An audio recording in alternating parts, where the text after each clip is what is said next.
ഇനി പാലക്കാട് ജില്ലാ ആശുപത്രിയിലെ ചികിത്സാ പിഴവ് മൂലം 9 വയസ്സുകാരുടെ കൈ മുറിച്ചു മാറ്റിയതിൽ ഡോക്ടർമാരുടെ പിഴവ് പരാമർശിക്കാതെയാണ് അന്വേഷണ റിപ്പോർട്ട് ഇപ്പോൾ കൊടുത്തിരിക്കുന്നത്. കുട്ടിയുടെ കൈയിലെ രക്തപ്രവാഹം എങ്ങനെ നിലച്ചു എന്നും കൈയിൽ എങ്ങനെ പഴുപ്പ് വന്നു എന്നും റിപ്പോർട്ടിൽ പരാമർശിക്കുന്നില്ല. കുട്ടിക്ക് ജില്ലാ ആശുപത്രിയിൽ നിന്ന് ശരിയായ ചികിത്സ നൽകിയെന്നാണ് ജില്ലാ മെഡിക്കൽ ഓഫീസർക്ക് കൈമാറിയ റിപ്പോർട്ടിലുള്ളത്. ഡോക്ടർമാരെ പിന്തുണച്ച് KGMCT രംഗത്ത് വന്നു. കൈ മുറിച്ചു മാറ്റേണ്ടി വന്നത് അപൂർവമായി സംഭവിക്കുന്ന ചികിത്സാ സങ്കീർണത മൂലമാണെന്നാണ് KGMOയുടെ വാദം. എന്തായാലും KGMO അടക്കം ഇതൊരു സങ്കീർണമായ കാര്യമാണ്, പക്ഷേ അത് ഡോക്ടർമാരുടെ പിഴവല്ല എന്ന് പറഞ്ഞതിനെ ന്യായീകരിക്കാനുള്ള ശ്രമങ്ങളാണ് നടത്തുന്നത്. അന്വേഷണ റിപ്പോർട്ടും അത്തരത്തിൽ തന്നെയാണ്. സാജിദ് അജ്മൽ വിവരങ്ങൾ നൽകും.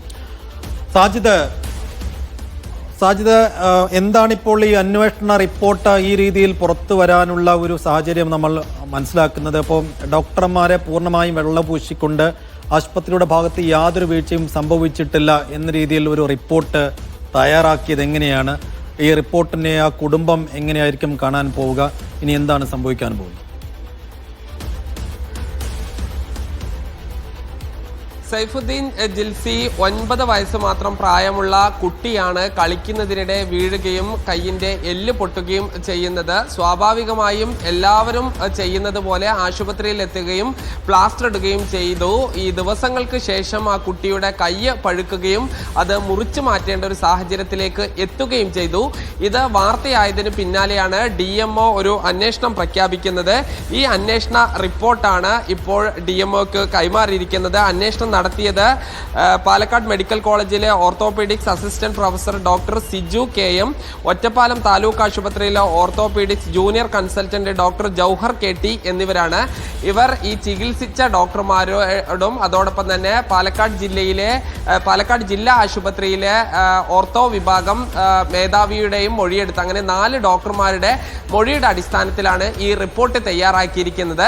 ഈ റിപ്പോർട്ട് പ്രകാരം പറയുന്നത് കഴിഞ്ഞ മാസം 24-ാം തീയതി വൈകുന്നേരം 7:21 ഈ കുട്ടി ആദ്യമായി OPയിലെത്തുന്നത്. ആ സമയത്ത് എക്സ്റേ എടുത്തപ്പോൾ കൈയിൻ്റെ 2 എല്ലുകൾക്ക് പൊട്ടലുണ്ടായിരുന്നു. സ്വാഭാവികമായും ഈ പ്ലാസ്റ്റർ ഇട്ട് ഈ കുട്ടിയോട് വീട്ടിൽ പോകാൻ പറയുകയും അടുത്ത ദിവസം വരാൻ പറയുകയും ചെയ്തു. ഇതിൻ്റെ അടിസ്ഥാനത്തിൽ 25-ാം തീയതി ഈ കുട്ടിയും അതോടൊപ്പം തന്നെ അമ്മയും ആശുപത്രിയിലേക്ക് വന്നു. ഈ സമയത്ത് പരിശോധനയിൽ ഈ രക്തക്കുഴലുകൾക്ക് യാതൊരു പ്രശ്നവുമില്ലെന്നും രക്തപ്രവാഹം സാധാരണഗതിയിലാണെന്നും പറയുന്നു.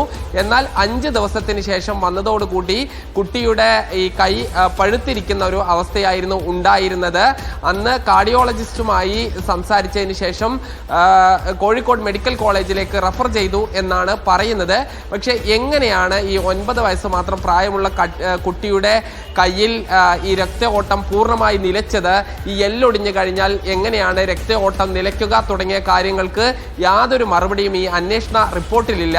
അന്വേഷണ റിപ്പോർട്ട് പറയുന്നത് ഈ കുട്ടിക്ക് നൽകാവുന്ന ആധുനികവും ശാസ്ത്രീയമായ ചികിത്സ നൽകി എന്നുള്ളതാണ്. ഡോക്ടർമാർക്ക് യാതൊരു വീഴ്ചയും സംഭവിച്ചിട്ടില്ല എന്ന കാര്യമാണ് പറയുന്നത്. പക്ഷേ ഈ അന്വേഷണ റിപ്പോർട്ടിൽ എവിടെയും ഈ മറ്റ് ഒരു ആരോഗ്യ പ്രശ്നവും ഇല്ലാത്ത കുട്ടിയുടെ കൈ മുറിച്ചു മാറ്റുന്ന തരത്തിലേക്ക് ഈ രക്തപ്രവാഹം നിലച്ചതിന് കാരണം എന്താണ് എന്ന് എവിടെയും സൂചിപ്പിക്കുന്നില്ല എന്നുള്ളതാണ് വളരെ പ്രധാനപ്പെട്ട കാര്യം. ഇതിൽ ആരോഗ്യമന്ത്രി നിയോഗിച്ച ആരോഗ്യവകുപ്പ് ഡയറക്ടറുടെ നേതൃത്വത്തിലുള്ള ഒരു അന്വേഷണം നടക്കുന്നുണ്ട്.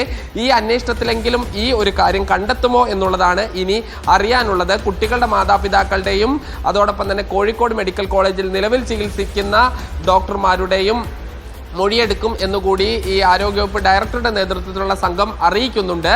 ഇതിൽ നമുക്കറിയാം ഈ പ്രമേഹ രോഗികൾക്കും മറ്റും കാലിലേക്ക് രക്തപ്രവാഹം ഇല്ലാത്ത സമയത്ത് ഈ ഡോപ്ലർ ചികിത്സയും മറ്റും നടത്താറുണ്ട്. അതിൽ എങ്ങനെയാണ് രക്തപ്രവാഹം എന്ന് കൃത്യമായി കണ്ടെത്താൻ കഴിയും. ഇത് ഒരു ആരോഗ്യ പ്രശ്നവും ഇല്ലാത്ത 9 വയസ്സുള്ള കുട്ടിയുടെ കയ്യിലേക്ക് രക്തപ്രവാഹം നിലച്ചു എന്നാണ് പറയുന്നത്. അതിന് കാരണം എന്താണ് എന്ന് എവിടെയും പറയുന്നില്ല.